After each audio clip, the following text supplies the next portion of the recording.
It's game week. We got a lot to talk about, so let's dive in. In the world full of podcasts, he's the undisputed heavyweight champion of hot takes, an Auburn sports homer, master of the boog, and message board legend. Get your buttons buttoned and your hats flattened because the Top Button Podcast is about to kick off, and you don't want to miss your courtside seat. Now, here's your host, Charlie Five. Yes, sir. We're back. Happy Sunday. Happy game week. It's finally here. The long wait is over, and we are ready to talk some Auburn dadgum game week football and everything that's going along with it. Happy game week, guys. Let's jump on in. Let's get this thing going. Just like we always do, we're going to have a little bit of an itinerary, some things I want to talk about, some things I want to kind of some points I want to hit, and then we'll open up the questions after that. If you want to make sure that your question gets read, they're going to start filling up pretty quick. Hit the super chat. That'll definitely get you locked in. And obviously we appreciate it. That's how we keep this thing going. So let's go ahead and kick it off. Nate Marshall started off the weekend. If you listen to the Friday show, kind of hinted at it that it could be coming. And obviously shortly thereafter it did. He went ahead and flipped. Kind of came out of the blue. I think the only smoke that had started building up with this one was just basically like the week prior. Some people had started talking about it, and I honestly wasn't really sure if I believed it or not. Started hearing, so hey, this guy they're making a move for Nate Marshall, and I think they're going to get him. And I got to be honest. I didn't let the bug, I kind of let the bug not get to the level it needed to be. And I wasn't ready to buy in to think that they could possibly flip it, especially this soon. But they did. The heat got super loud on Thursday night. And then obviously Friday morning, he had the graphic ready to go. He went ahead and flipped, really kicked the weekend off with a bang. And boy, man, this defensive line class just keeps getting more and more attractive, more and more elite. And the addition of Nate Marshall gives you something. He gives you a level of something that even all the other guys, I think something different from every single one of the other guys. That's another thing I like about it is that there's levels to this defensive line class. There's guys that are all good at different things. Well, Nate's really good at everything, okay? Nate Marshall, I talked about it a little bit on his high school team. He plays 50-50 jump ball tight end, which I love. And then he plays every position across the defensive line. So it's something that is that versatility. I tried to think of somebody all weekend, somebody you could compare him to. And I was having a hard time because there's just not that many guys at 6'4", 265 pounds that have the athleticism that this guy has the abilities to play multiple spots and play both sides of the ball like this guy has. So I think the biggest comparison, and it's so funny, I was watching SEC Rewind over the weekend, and it was 1998, Tennessee versus Florida, the year Tennessee wins the national championship. And it was a really close game. And you notice Florida's defense, they had this guy running around that they called the freak. And that was Javon Curse. And I looked up his measurables, 6'4", 265. And he played linebacker, hand down, hand in the dirt, up, running around, in coverage. He played a little bit of everything. That kind of triggered. That's kind of who I feel like this Nate Marshall kid could possibly emulate. I think he could be a little bit of that type of player. I think he could play around 270, 275 pounds and stand up, come off the edge, slide down, not have to have sub packages. I just think this is a massive, massive addition. This is a huge, huge feather in the cap for Vontrell King Williams. This is the same town, Chicago, Illinois. That's where he's from. I know he wanted to snag one from his hometown. I know he wanted to plant an Auburn flag in an area that we typically don't get kids from. And he never gave up. That's the thing about the staff, man. Whenever kids even commit elsewhere, if they want the kid, they don't give up. It is continual conversation, continual contact over and over every single day. And it pays off. It pays off. Auburn's already got 4 flips already this year. So they've flipped 4 guys. And I think there's going to be at least 3 to 4 more. Obviously, you got Deuce on the table. You got Naeem Offord. that Hugh put guarantees on that they're still talking to every single day. There's just several guys left that I think you're going to end up with at least 3 to 4 more flips as this thing goes on. You cannot count anybody out with this staff. I'm sure it didn't hurt with all the Michigan allegations and things that are going down. They got their notice of allegations, which is typically, hey, this is what we got you on. This is what we got the goods on you on. So you guys can either decide your own punishment or you're going to get your punishment from us very soon. I don't know how significant the sign stealing actually could be. It seems pretty serious. It seems pretty like it was a pretty high level.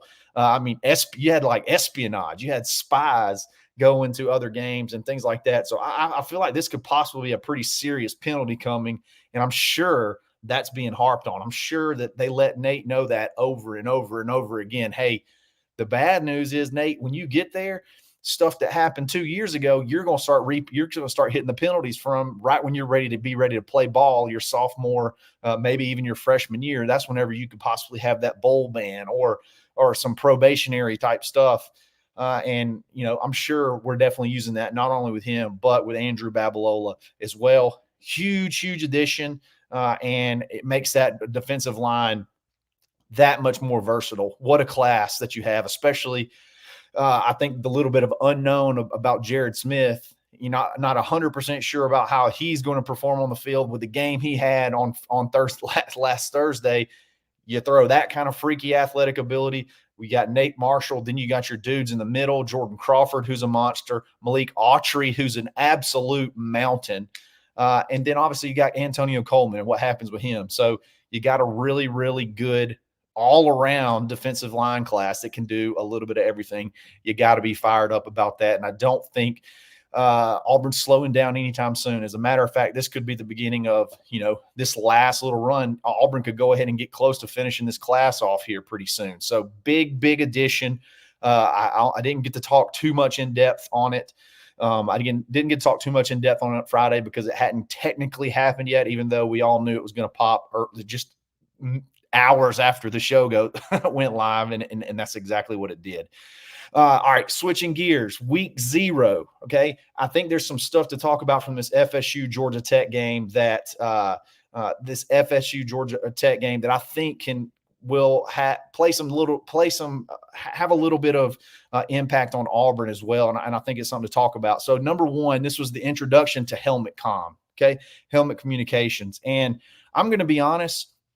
My first reaction from that game and looking at who FSU was and who they've become, I'm not a big fan. Okay, I'm not a big fan of the huddle. Get the play in, give it to everybody, break, and go. Look, FSU is a 65 to 70 play a game team. Okay, 2 years prior, they're fast, they're explosive. They get the ball out, they get the play in, they run. This thing slowed down and made their whole offense so clunky and just not really functional. And I know that some of that could just be DJU. That could be that problem because now that he's back in the ACC, the offense kind of looked a little bit like it did whenever he was at Clemson, just not really able to make that big play. But for whatever reason, Norvell's always been a little bit more tempo guy, throw it around, be explosive. And something about that game, number one, it was loud. That stadium was really loud. So I wonder how you could even hear the comms. I mean, he was definitely having to put his hands over his head and really focus on getting that play in, but then you get the playoff late in the clock. It just didn't seem like they could ever get in any rhythm on offense, and I think that's why. I think that's probably going to benefit Auburn a little bit because we don't run the huddle in our offense. We don't go to huddle.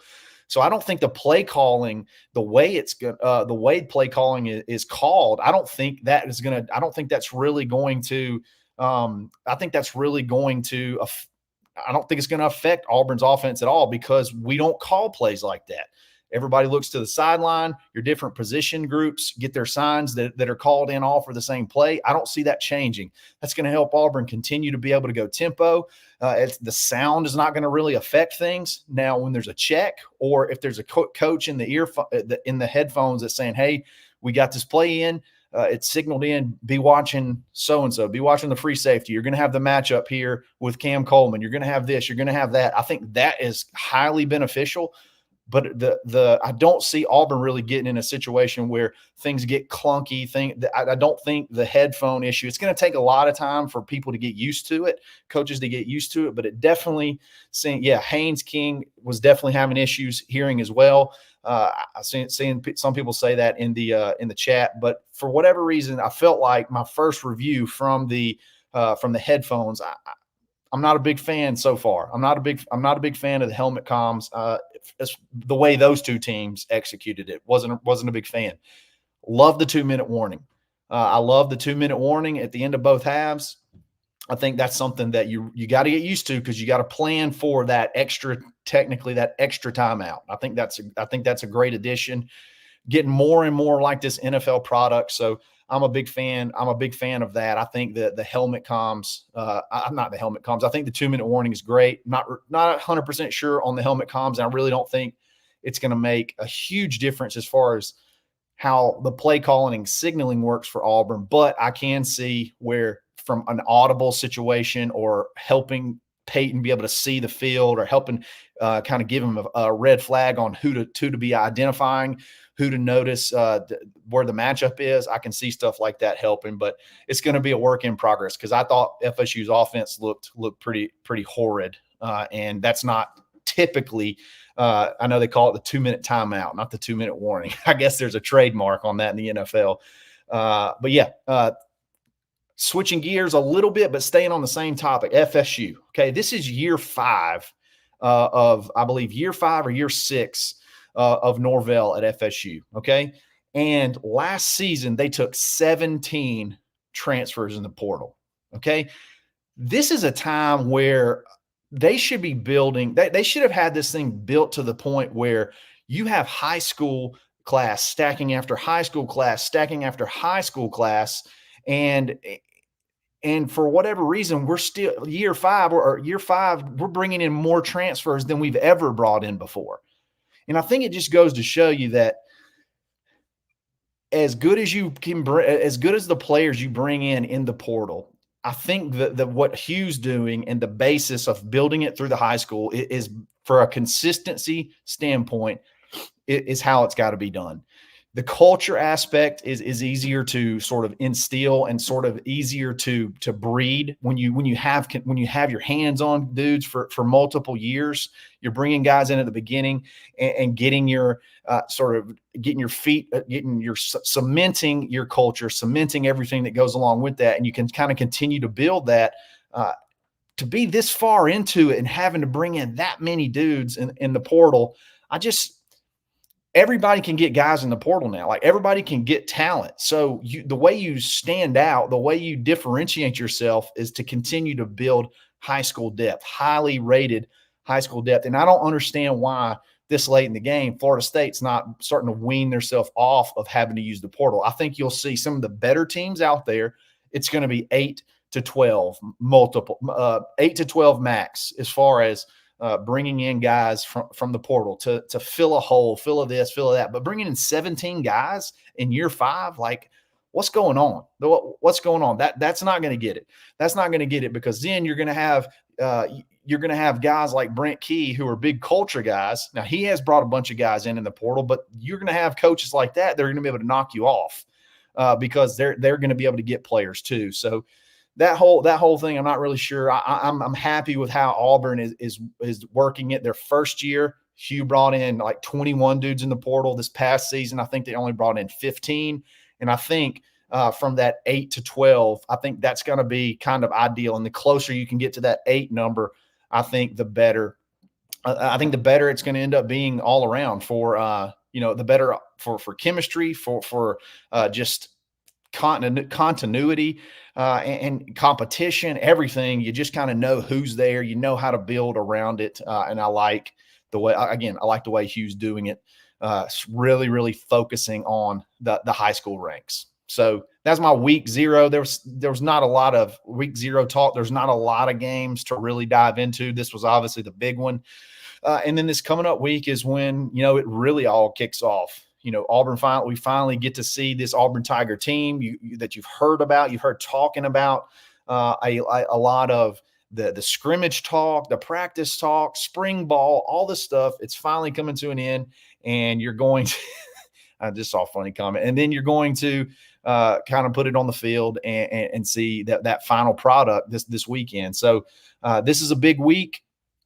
We're started transitioning last week into game prep, season prep, and that's what's going to be going on this weekend. You've sort of solidified a lot of your position battles and things like that, and you're going to just be working your way, preparing for Alabama A&M heading into the game. So, like, what is success when you play a game like this? What is success? Had a really good talk on the barn, auburn.com.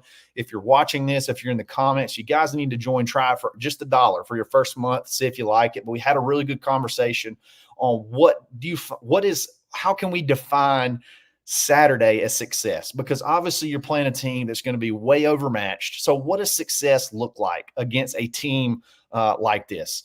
And I think there's a ton of different ways you can answer this question. I'd love to hear some of y'all. So tell me what you think in the comments, and we'll go back through them here in just a little bit. What do you define as success? What would you define as success this weekend? I'll tell you what I think, okay? And then we'll see what you guys think as well. So, number one, I want to see a combined 300 yards passing, okay?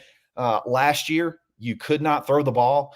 Last year, you had no weapons. Last year, you could not figure out a way to move the ball down the field vertical, okay? I feel like Auburn is not going to have a ton of issues moving the ball offensively, but you need to get points on the board quick, and I think you need to throw the ball down the field and put some points up on the board quickly. So I think if Thorne comes in, or if Thorne starts the game off and he starts the game off hot, throw a couple of touchdowns, get a big lead in the first half, go maybe a drive or two into the third quarter, then pull them out. And I want to say if Thorne can be somewhere in that 200-plus range by that point in time, and then with your backups, you can go over 100 yards passing, get those guys some good experience. I think that's a success. You got to prove, especially once you've brought in this wide receiver class, you got to prove that you can get the ball down the field. And this is a perfect time to really hone in on your passing game. This is a really good time to really tighten up your passing game, stuff that you've had issues with last season. This is a really good time to show proof of concept. Now, regardless of the opponent, being able to throw the ball down the field, get the ball in a bunch of different players' hands, throw some touchdowns instead of just having a bunch of rushing touchdowns, being able to throw some touchdowns, throw some 50-50 balls. I want to see some 50-50 balls. Whatever you got to do, that's number one to me. That would define a successful outing. Running the ball. I have expressed some concern with Auburn and their running attack. From the practices that I've seen, from the notes that I've gotten from practice, that offensive line, that offensive front getting push and being able to run the ball with being physical in the run game. Auburn's kind of struggled. Seems like they haven't really found their footing yet there, at least now leading into the season. So I want to see some hitting some face masks. I want to see some pushing some folks off the ball. I think you get close to 200 yards rushing in the game with a couple of rushing touchdowns. I want Jarquez to have a big day as well. As he goes, I think this season can go. He had a really good year last year with no passing attack. I want to see him being able to go ahead and punch some balls, get some big chunk yardage, 10, 15-yard carries. I think that's big. On defense, I think 10 points or less. You're going to have some fluky plays that are going to end up in some field goals. You may give up a weird play in the return game, whatever. Regardless, I want to see 10 points or less out of the defense. And I want to see that we've been told we're able to get pressure without having to manufacture it. I want to see that. I want to see that front four be able to strangle that quarterback, be able to swarm that quarterback and get him have him moved off his mark, speed up his clock, make him make some bad decisions. I think that's big. Those things, no turnovers, no injuries, 500 yards offense. Let's do 300 passing, 200 rushing, 10 points on defense.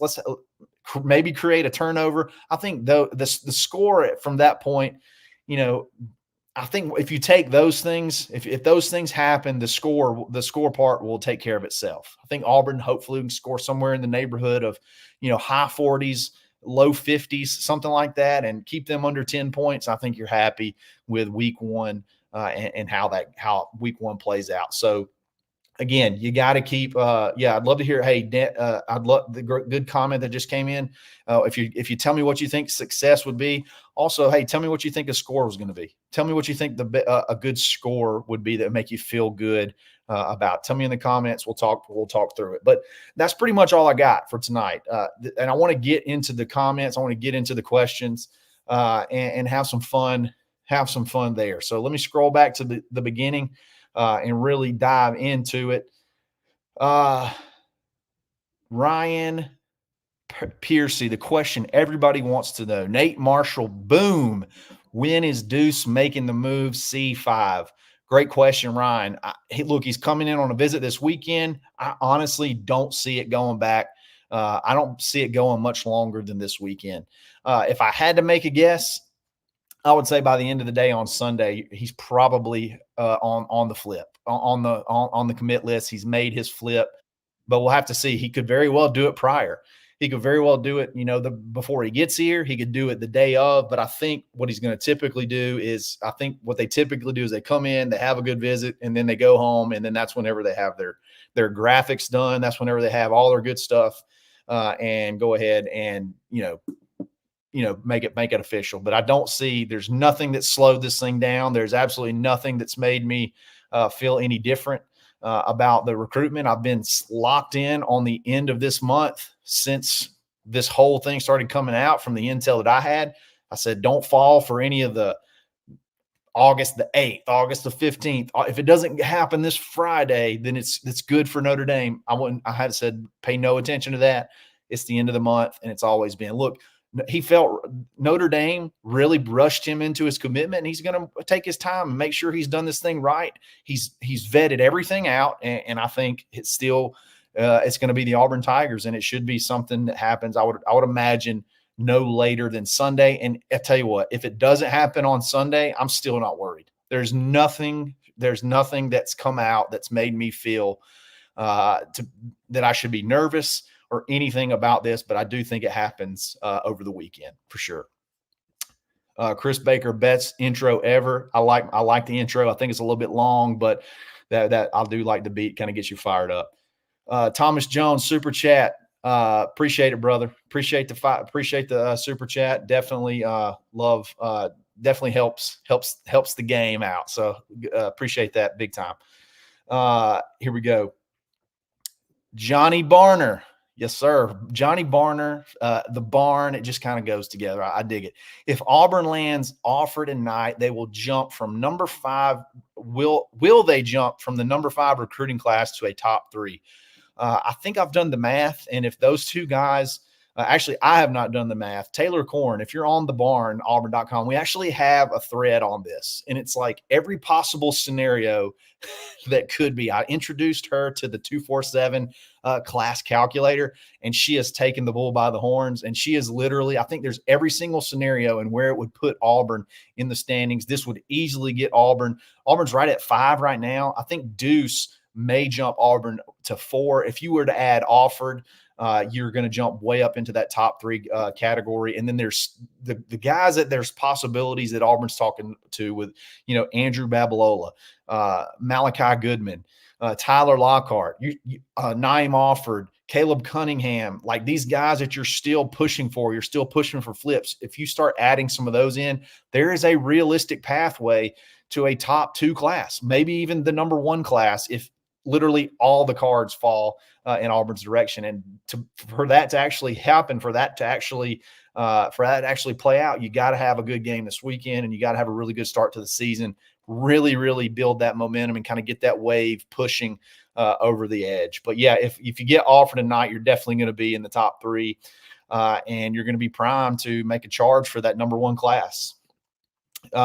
Thomas Jones, do your own first and second depth chart on both sides of the ball, in your opinion. Whew, this is kind of tough. So Obviously, we'll start on offense. Peyton, Hank, number one, number two. Your first two running backs, Jarquez, and I think it's going to be Alston still 1 and 2. Cobb sort of interchangeable and with Alston. They kind of have different things. I think your first, if it's a running back that's a every down back off the bench, I think it's Alston. I think Cobb could be your number one third down back. That's pass block, catch balls out of the backfield, 2-minute offense. Wide receivers, it's gonna be Cam Coleman, Keandre Lambert-Smith, and Robert Lewis. That's your three guys.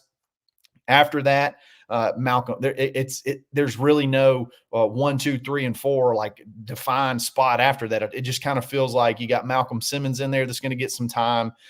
You got Sam Jackson that in certain formations he's going to be out there first. You're probably your first 5 or 6 wide receivers are those three that I mentioned, and then maybe like a Sam Jackson, Malcolm Simmons, and let's see that would, and then honestly maybe even a Bryce, maybe even Bryce Kane backing up by Samuel Jackson. I could see Perry fitting in there as well, but that's kind of how I see those 6. Tight end, you got Rivaldo as your pass catching guy, Luke Deal as your first H back blocking type guy. The offensive line is where it gets a little tricky. As of now, if I had to guess, and more of this will come clear as the week goes on, I think it's going to end up probably being the same lineup for this first game. Percy Lewis, Dylan Wade, Connor Lew, Jeremiah Wright, and Xavier Miller. They talked about, Hugh said this past week, they flip-flopped the offensive tackles. They're trying to find that right, or not offensive tackles. They flip-flopped Dylan Wade and Percy Lewis, really trying to figure out that correct mix. And then after that, I mean, you got Tyler Johnson that could play both sides. You got Braden Joyner Braden Joyner and Tate Johnson have actually started to really work their way into being right behind, those 2 guard spots. So Braden Joyner's really gotten better and better and better, and Tate's doing a really good job as well. So offensive line, again, it seems like you got your 5, and then there's like 3 or 4 other that could kind of go in any of those positions. Defensive line is a little bit trickier. So Keldrick Fox going to be one of your starters. You feel like that other defensive end is Philip Bleedy, and I'm not 1,000% sure how what's going on 100% a defensive tackle. To me, it feels like it's Rakes and Jason Jones. Don't really care. Don't really know which one of those is better because they're both great. They're both good at what they do. But Bobby Travis, I've been hearing a lot of his name lately. I feel like he had a really good practice last week. Could he be sliding his way up the depth chart? And then Malik Blockton in pass rush situations, he's moved his way up the depth chart. So there's a lot of guys there that can play. There's a lot of guys there that can go in, and you don't feel like there's a huge drop off. Your 2 linebackers, Keys and Eugene Asante. I'm interested to see if Keys is ready to go game 1 or if they hold him out as a precautionary thing. I don't think it's anything super serious. I think he even practiced, at close to full speed this past week, but I wouldn't be surprised if they hold him out. And if they do, I believe the kid from Duke, Dorian Mausi, would come in and be your second guy there. Corner, you got outside, you have Keontae Scott, Kayan Lee. Nickel right now, it really depends on the formation, but it seems like Champ Anthony has kind of carved his little niche there. And then your 2 safeties, I still think right now you have Jaron Thompson and you have Caleb Wooden. So I think that's your stars. And then again, defensive back is another one where it's not necessarily you got one guy behind each one of those guys. I think you have 3 or 4 guys that could play pretty much anywhere. So who's the first corner off the bench? Right now, probably Antonio Kite. Who's the second one? Probably J.C. Hart. So that's, again, you're talking. There's a lot of dudes that can cross play a bunch of different positions. So that's kind of how I see the depth chart rolling. And I'll be anxious to see how those rotations go this weekend. Who jumps in as Auburn sort of kind of puts their foot on the gas and hopefully is extending that lead. Let's keep going through these. Chris Baker, does Auburn have a chance at Zion Grady? Chris, if they want him, they do. I just don't know that with some of the guys, your recent addition of Nate Marshall, you still want to try to push for Herbert Scroggins. I just don't know if there's a fit right now for Zion Grady. Do they have a chance? If they want to make a push for him, they absolutely can get him. If they want him, they can absolutely get him. I just think they have some guys. I think they have some guys a little bit higher up the board. Let's keep going. Derek Anderson, when we get in merch, t-shirts should be in now. So t-shirts, I think they've already actually started to be mailed off to your annual subscribers. We did, if you did the annual subscription to thebarnauburn.com, those went out first. We're working on a lot of different things. We're working on some polos. We're working on some hoodie pullovers, some hats. They should all be coming in the next couple of weeks. And when we do, we're going to drop a link and have a little shop on thebarnauburn.com. So you'll be able to go and purchase the Barn merch. So good question. T-shirts for sale should probably be going up. I would imagine at some point this week. I'll definitely let everybody know when that happens. Lee Carter, VK Dub, proving his doubters wrong. He got an inordinate amount of hate early in this cycle when you had Antonio Coleman flip, right after he had Antonio Coleman's flip, and then Kalen, I forget his last name. He was another big defensive tackle. Both of those decommitted shortly after Jeremy Garrett left for the NFL. Traction was a little bit slower. You had Zion Grady go to Ohio State, which I don't even know if you're really pushing for at the time. And there was just some stuff going on, and he got a ton of hate, but he's really turned it on. And I think he could have arguably the best class of it's going to be a dogfight between him and Jake Thornton over who has the best class, because he's definitely putting together a new one, putting together a really good one. So definitely, Lee, I agree with you. He is silencing the haters. Montez Haynes, are we recruiting the running back out of Auburn High? That's Omar, I believe, Harbison or something like that. I believe that's how you pronounce his name. Montez, absolutely. He is probably going to be your number one target in that class. He is a bigger back.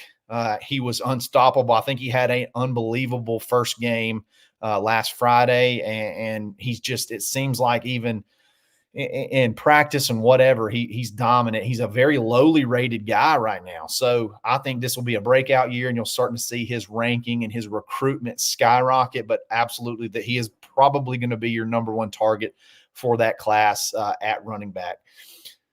Mr. Beautiful, how did Derek Smith do last Thursday?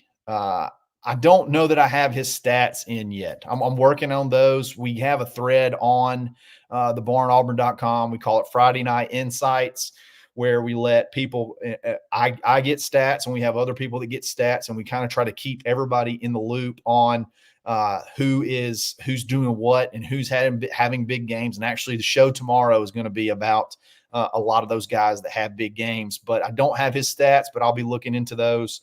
I'm sure he's going to be lighting it up. Also last week was one of those kind of like week zeros for high school. You had a lot of maybe even some like jamboree type games. I'm not 100% sure if those games even really count. So he may not even played last week. But we'll see. We got a line on him, and we should be able to start getting his stats and definitely updating those as time goes on, because he's going to be a stud. Drexel Kilpatrick. I saw the game on TV. Smith could not be blocked very often. He's talking about Jared Smith, had 3 or 4 sacks, multiple tackles, 15 tackles, 4 tackles for loss, and 3 sacks. Jared Smith was the best player on the field. From the defensive line position to be able to get those type of numbers, you're a freak. You're a freak, and you're able to get it done. So yeah, he definitely had a very big game. Ryan Piercy talking about FSU. I think that they're trying to play coach around DJU in the FSU game. There's no doubt about that. I mean, he is. I hate talking badly about kids, but he's just never. It seems like he's never going to be able to live up to that 5-star hype. He struggled at Clemson. He was a good game manager last year at Oregon State, and it seemed like, whether it was the headsets, whether it was him, the offense was clunky. They couldn't really get it done. They were never really felt like they were a threat to go on a scoring run, like go on a run of multiple drives. It was just rough to watch. So yeah, I think I agree. I think they're probably trying to coach around him a little bit. Chris Baker, how about SMU escaping Nevada? They look rough, but righted the ship at the end. Those games were tricky, but I really expected that game to be a blowout, and I expected SMU, and they still could. It's game one. I expected them to sort of be a surprise with them newly joining the ACC. So that is not the very first showing. That's not an ACC game, but when you're trying to make a case that you belong, that is not the game you want to start off with. But I think Red will kind of get them going. They moved the ball pretty good. I think they just had some weird stuff happen, but they ended up pulling it out at the end and winning. Hey, you just got to win. You just got to win to keep going. Let's see here. Let's keep going. People correcting me on the 2-minute timeout. Yes. And Terry Ogle, Norvell should have taken the Bama job. Hey, hard to argue with that. He should have, but especially knowing that you got to go to the portal to bring in 17 guys in year 5, that doesn't make a ton of sense. Let's see here. You'll never have Reginald Jenkins. You'll never have great chemistry as long as you have different players every year. Reginald, I couldn't have said it any better. I could not have said it any better. If you're full of one-year guys, if you're full of one-year rentals, one and dones, you're going to have chemistry issues. You're going to have you're just not going to have a very consistent culture doing that. It's just not going to be. It's just impossible. And it's not any knock against the kids. It's just a knock against the system. It's just really hard to have a kid come in for 1 year and be able to buy fully in the way you need them to buy in. They're kind of coming, they got their check, and they want to, they're here for whatever period of time, and they're out. It's just really hard. It's really hard to sort of keep that thing going. Poison ice cream, recruiting is always going to be the lifeblood of any competitive college football program. There's nobody that agrees with you more. Poison ice cream, great but terrifying name at the same time, than Hugh Freeze. That's his deal. That's who he is. That's what he does. That's what he was known for. That's what I was excited about when he came in. And he's continued to kind of do it. He's continued to show that everybody was sort of right about him, and right about as far as what his strengths were. Terry Ogle, again, if you can focus on 8 elite transfers, that would be great. I totally agree. I think that's your barometer. That's where you want to be. 8. If you can get to the point where you only need 8 guys to come in and plug holes, you're feeling really good about yourself, about your program. 100%. Chris Baxter, great question. Is this week still thud or is it full contact? Okay, this week coming up, you have 2 practices where you're in full pads. This is a game week. You have Tuesdays and Wednesdays. Those are your full practice. Those are your full contact, full pads practices, and they're always the most physical. So there could be, I doubt there's going to be a ton of tackle to the ground, but there's going to be some full contact hitting those days. And those are typically your big hitting days on Tuesdays and Wednesdays. That's how that works. But I don't think there's going to be a ton here on out of tackling to the ground. That's just not smart in the season, unless you just got a big problem of tackling, and then you just got to get out there and start wrapping up and knocking each other down. So is it full contact? Yes, to an extent. They're going to be popping on Tuesdays and Thursdays, but I don't think anybody's going to be tackling to the ground. Agnes, so pulling for Peyton Thorne to have an incredible game. I feel like he got the short end of the deal last year. Totally agree. Now he wasn't all the way innocent. A lot of that was on him too, but just the combination of factors, it makes it tough for anybody. It makes it tough for anybody to succeed in that system. And I feel like he is so locked in and so, I guess, such an extension of the coaching staff on the field as far as the synergy goes with this offensive system. I think he's got just that in and of itself will make him be better and hopefully have a little bit of a better year. Uh, let's see. Terry Ogle, the barn is awesome. I think so too, Terry. You guys need to join. Terry's very active on the barn. Check us out, www.thebarnauburn.com for $1 for your first month. A lot of inside information, great conversation and stuff like that that'll lead you, get you fired up for the game this weekend. The weakest link. I think this is a answer to, what would you expect to be considered a success in the game this weekend?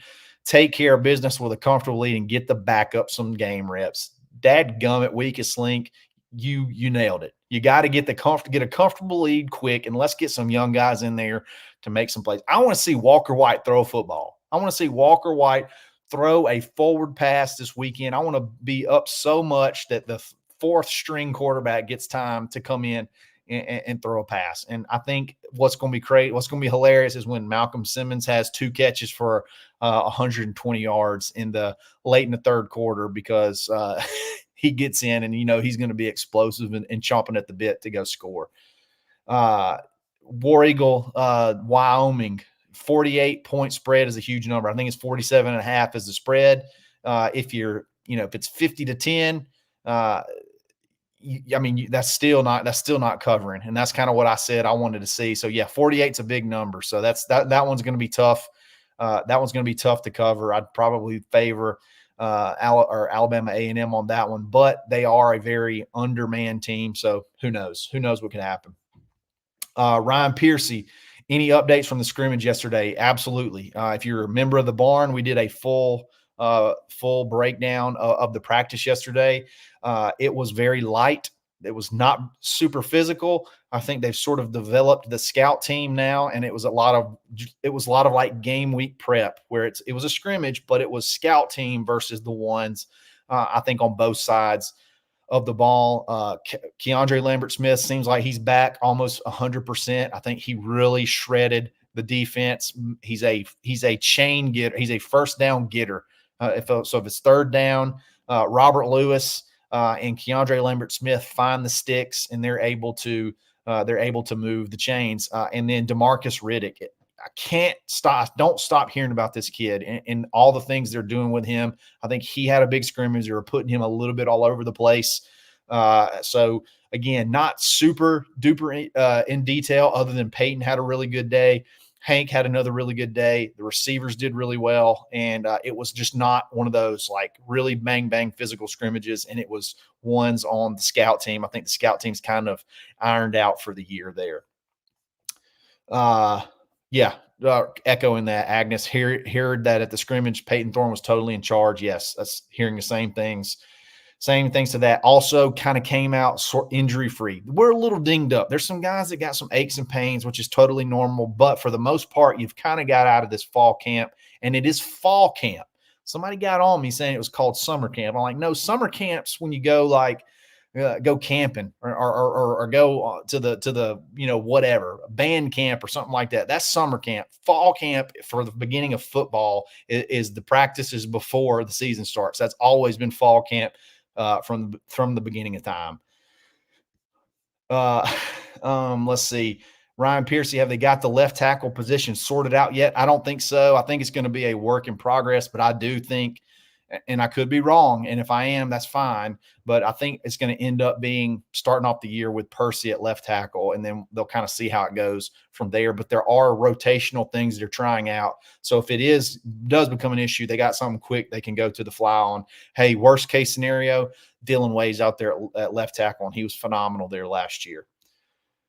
Let's see. Let's keep going. Yeah, War Eagle, Wyoming. After the way Quez stumbled into last season with the missed time in the first few games, I want to see him come out strong. 15 carries for 150 yards. Yes, exactly. He was suspended for a couple of games to begin the year. It'll be good to see him, go ahead, come in, and ready to go. I agree. I want to see Quez really, really go in. start having a big year right off the bat. Some scores: Drexel Kirkpatrick 49-10. Honestly, that's kind of the number I got in my mind, maybe like a 55-10. Here's another 49-10 from Connie for AU. Drake Barefoot 63-6. I love it. I love it. War Eagle Wyoming 42-10. Not bad. Not bad. I hope we score a little bit more than that. The Skeptical Christian 52-6. I like that number. You got another 52-7. I like it. I like it. Mr. Beautiful, had one from him tonight. Hopefully we get Deuce, Offered, Cunningham, and Babalola. Mr. Beautiful, that list right there is beautiful. And I mean, again, I think the first two on that list, Deuce and Offered, are a very, very realistic get. Cunningham's probably the longest shot on that list, and then Babalola, I think Auburn is going to fight to the end, and I think he's probably got an announcement coming up pretty soon. Still doesn't have an official date. I think Auburn's held him off from gotten him to hold off on committing a few times, but I think they stand a really good chance of landing him. So that'd be awesome to get a 5-star quarterback, corner, an offensive tackle, and then Cunningham. Who knows? Once Deuce pops and this offense starts to hopefully explode a little bit, they're not going to give up on him. And you've seen nobody is off the table. Doesn't matter where they're committed. Nobody's off the table with this staff. Going to look at just a couple more, and then I think we're going to call it a night. Let's see.